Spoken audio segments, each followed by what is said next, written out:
Well, guess what, neighbors? We put a new crankshaft case or a new crankshaft seal in this thing.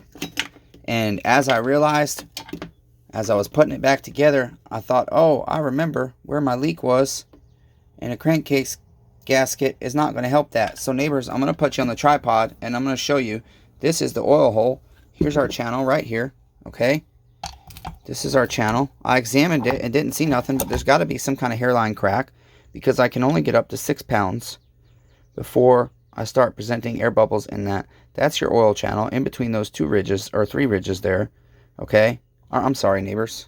I'm sorry. Here's your oil channel, neighbors. Okay. Your oil channel. Okay. And it feeds from this hole here, neighbors, up to here, neighbors. But the problem is somewhere, possibly behind my bearing, I don't know. I have to find out. I have to take this case apart again.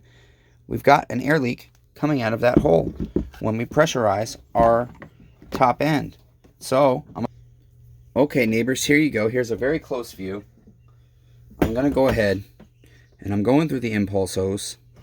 I really examined this closely. I didn't see any cracks, but now I'm going to have to take it apart again because I forgot about this problem.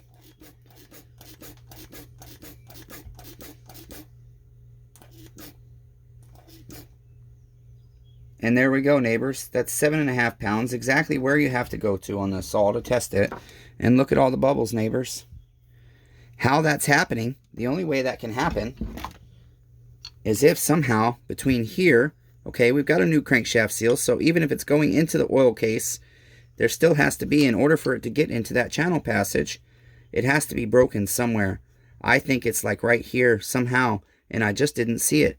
So I've got to split this thing again, and I've got to find the problem because I cannot sell you this saw with a little tiny air leak like that, causing it not to run right. Okay, neighbors? So that's it. That's all I can do. We're going to split this again and see if we can find the problem. Until next time, neighbors, this has been the Nightmare ms441. Still has an air leak after replacing the crankcase gasket.